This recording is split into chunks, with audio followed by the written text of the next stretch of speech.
Bom dia, bom dia, bom dia. Tudo bem com vocês? Obrigado, Pai. Obrigado, Senhor, por mais um dia. Obrigado por descansar meu corpo, acalmar meu espírito, fazer com que a minha mente se renove, Pai. Obrigado. Mais um dia aqui. Dia 19 de junho, terça-feira, quarta-feira. Não desista das promessas, mas o que sai da boca vem do coração. É isso que faz com que a pessoa fique impura. Mateus 15, 18. Um copo de água pela metade é um copo meio vazio ou meio cheio? Esse dilema serve para mostrar que a mesma situação vista de perspectivas diferentes pode apresentar resultados diferentes. Por exemplo, um copo meio vazio representa a falta de água para o pessimista murmurador. E um copo meio cheio representa a esperança para o otimista. No mundo, existem tanto pessoas que veem o copo meio vazio, quanto aquelas que veem o copo meio cheio. É das últimas que devemos nos cercar. Das pessimistas devemos manter uma distância segura, uma vez que o meio exerce grande influência sobre nós. Se vivemos na companhia de murmuradores, nós também agregaremos sua perspectiva negativa e não prosperaremos. Chamamos isso de autossabotagem. Tenho plena certeza de que precisamos de pessoas que venham somar em nossa caminhada, que sejam suporte e apoio em todos os momentos. Quando eu estava prestes a inaugurar a igreja Reviver, uma pessoa me disse o seguinte: você comprou cadeiras demais. Ainda está no começo. Já estou na caminhada há anos e é muito difícil. Confesso que naquele dia aquelas palavras me desanimaram, fizeram-me esmurecer. Mas tive duas pessoas fundamentais ao meu lado. Uma foi minha esposa e a outra um amigo de fé que caminha comigo há muitos anos. Eles me empoderaram, trouxeram-me à memória as promessas de Deus sobre a nossa vida, pois aquele projeto não se tratava de mim. O segredo para uma vida otimista é uma vida em Cristo, pois ao depositarmos nossas adversidades aos seus pés, Ele lutará nossas batalhas e o triunfo será garantido. Basta confiarmos nele. As circunstâncias não sustentam sua fé. A indicação de leitura é 1 Coríntios 2 e 3. A palavra-chave é positividade. Definitivamente as circunstâncias elas só querem derrubar. Acho que 99, vou falar 9, né? Mas 99% das vezes ela só quer te derrubar. Na verdade, é isso que ele fala aqui, depende da perspectiva. Você pode ver como ela quer te derrubar, você pode ver como obrigado, Senhor, por ter todas essas circunstâncias, elas estão testando minha fé, fazendo com que ela fique mais forte. Porque se eu não esmorecer e entender que aquilo ali é um treinamento para que minha fé seja cada vez mais forte, a gente precisa agradecer. Fala assim, obrigado, Senhor, por ter tanto treinamento. É a mesma coisa com um jogo de futebol. Eles treinam muito mais do que jogam. Eles treinam 5 vezes na semana, 6 para jogar um dia. 1 hora e meia. Né? Então é a mesma coisa. Então o treinamento é longo. É para você ir fazendo a sua mudança. Você tem todas as circunstâncias, todas as oportunidades de ir mudando. Agora, o que você vai fazer com isso? Você vai enxergar como um massacre, não aguento mais, ou você vai usar isso para treinar, para você crescer. Assim como ontem a gente estava vendo um episódio que a gente fica vendo The Chosen sem parar, né? Repetindo para poder aprender, e toda hora a gente aprende alguma coisa. Ainda bem que vai lançar a 4ª temporada.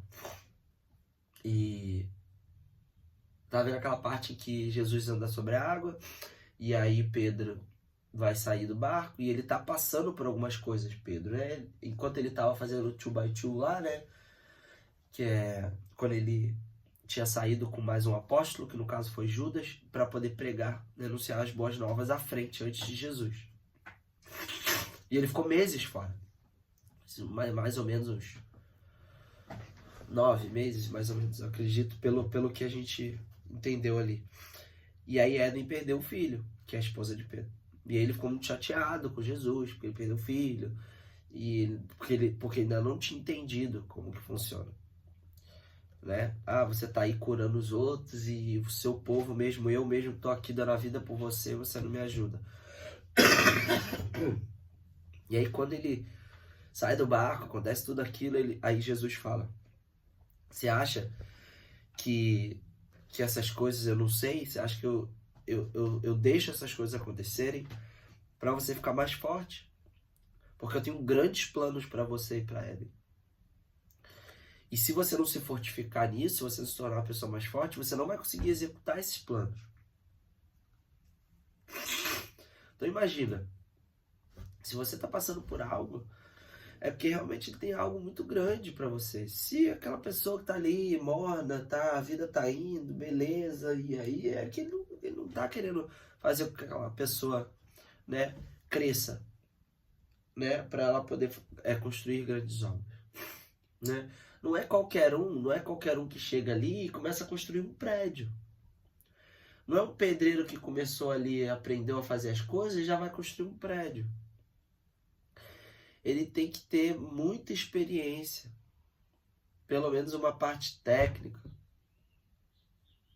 Muitos anos de estar fazendo aquilo ali para entender na prática o que acontece, quais são as mudanças. É um cara que sobe um muro, ele sabe construir um prédio. O prédio envolve muitos outros cálculos. Mais pessoas, cada um na sua área, juntando todo o conhecimento para se construir um prédio. Então, como é que ele vai deixar uma pessoa que aprendeu agora a sentar tijolo já construir um prédio? Não dá. Ele vai fazer com que ele passe por provações, erros de sustentação, coisas menores, para ele poder ir amadurecendo e isso dando, né, fazendo a prévia, antecipar o erro. Então eu penso mais ou menos assim. Se as coisas estão acontecendo e a gente aprender com isso, mais cedo, mais rápido a gente vai estar pronto para executar as obras que ele tem guardado. Agora, se a gente não tira aprendizado de cada situação que acontece, ruim ou boa, né? Porque o que é ruim? Pensar que tudo é bom, porque tudo é aprendizado, tudo é oportunidade. Ah, fui assentar lá um porcelanato e achei que estava sentado certinho, depois alguém pisou e quebrou. Puta que merda, vou ter que refazer, não sei o que lá. Meu, na boa. Foi você errou. Deixou oco.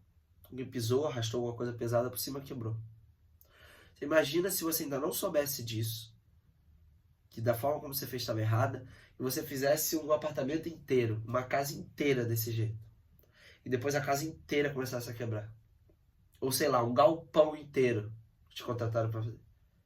Então aquilo ali foi um piso, 2, 3, 4, não importa. Agora você sabe que não pode fazer desse jeito, que você tem que fazer daquela maneira, como é feito, correto, para não ter esse problema. Para não ficar aquele barulhinho lá, ó, de oco, que eu vejo muito aqui. Banheiro, então, nem se fala. Então, é melhor você errar pequeno, errar logo e agradecer por esse erro ter sido pequeno e você já ter desbloqueado esse código, do que você ter esperado feito uma obra gigante. É a mesma coisa.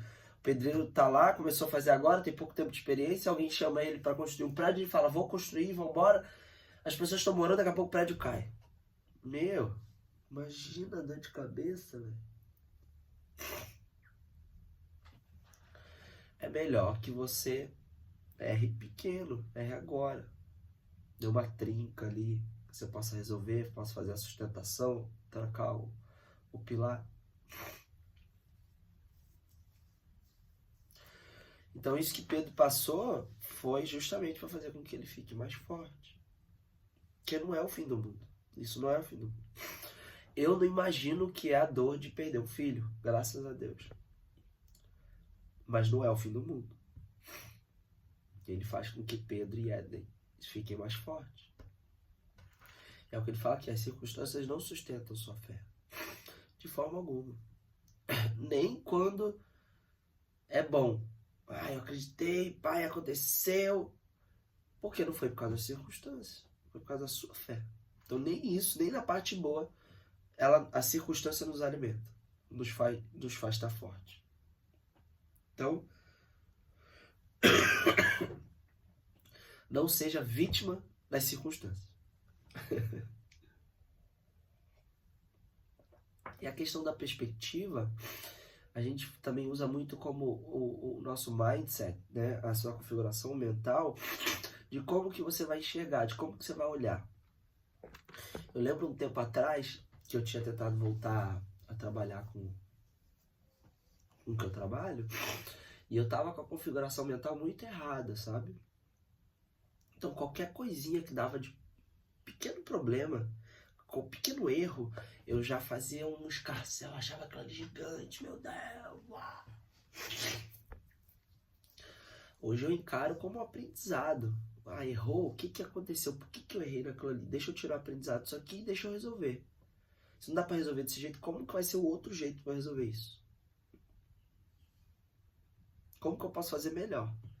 Se grandes obras estão por vir, grandes coisas estão por vir, como é que eu já, agora, com esse pequeno erro, como é que eu aprendo para não repetir esse erro em alta escala? Uma escala maior de quantidade, de velocidade, de performance. Já tirar esse aprendizado. Que na verdade tudo isso que você está fazendo agora é para você aprender para executar grandes obras. Se você achar que isso já é as grandes obras, ferrou, você está limitado. Então o que você faz hoje? Dentro do que você faz hoje, o quão grande isso pode ser?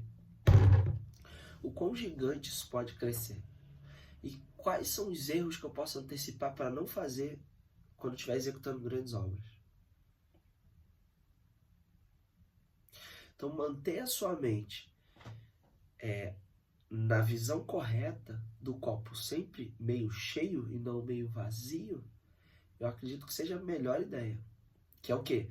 Você acreditar que nele tudo é possível, que nele a vitória é garantida. Como ele diz aqui, ó, o segredo para uma vida otimista é uma vida em Cristo, pois ao depositarmos nossas adversidades aos seus pés, ele lutará nossas batalhas.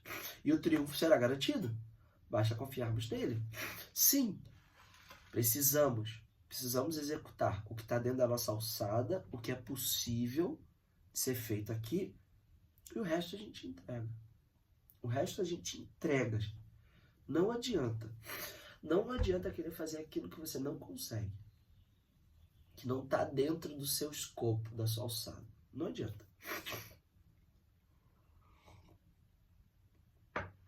Porque você vai ficar se consumindo ali e não vai resolver. Não vai resolver. Tem que manter a mente positiva. Tem que acreditar que aquilo vai dar certo. Tem que acreditar que vai acontecer o melhor. Independente do que aconteça, aquilo ali foi o melhor.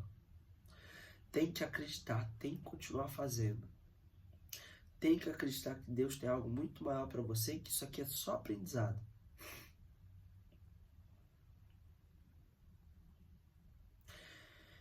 Porque se a gente achar que alguma dessas coisas é o fim, a gente está declarando realmente o fim da tarefa, da execução. Se a gente declarar que isso é só o começo, isso é só o começo. E grandes coisas, coisas muito maiores, irão acontecer.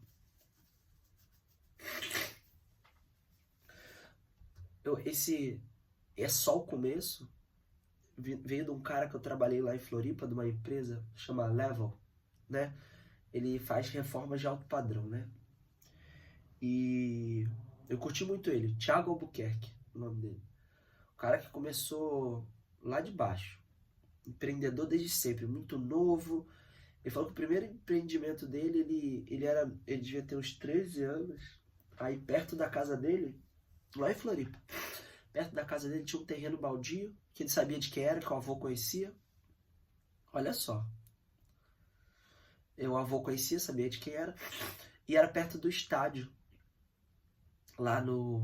Qual é o nome daquele bairro lá? Lá em Floripa. Era perto do estádio lá do Avaí. O Avaí é o time lá de Florianópolis. E aí...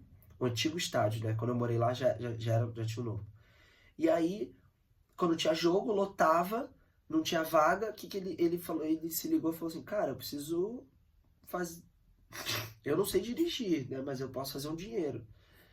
Cara, ele foi, pediu pro avô dele conversar com o dono falou, não, com certeza, se você vai capinar, manter limpo aí, pode usar para fazer o dinheiro que você quiser. O dono meio que tava nem aí pro terreno e era bom manter limpo, né, para ninguém invadir. Ele pegou a roçadeira do avô com 12, 13 anos, começou a limpar, limpou tudo e ele alugava. Toda vez que tinha jogo, ele cercou e tudo, botou uns negócios para cercar. E aí quando tinha jogo, ele alugava. A pessoa estacionava, só direcionava e R$10, R$5, sei lá. Meu, ele começou a empreender com 13 anos e foi embora, né? Então, um cara sempre muito... E um cara muito que estudou, né? E aí, ele chegou uma hora que ele viu que era construção, né? Só que ele não sabia mexer com construção, né? Ele sabia mexer nas ferramentas lá, mexer com madeira. Mas nada demais, nunca teve muito jeito, ele falou. Ele foi tentando.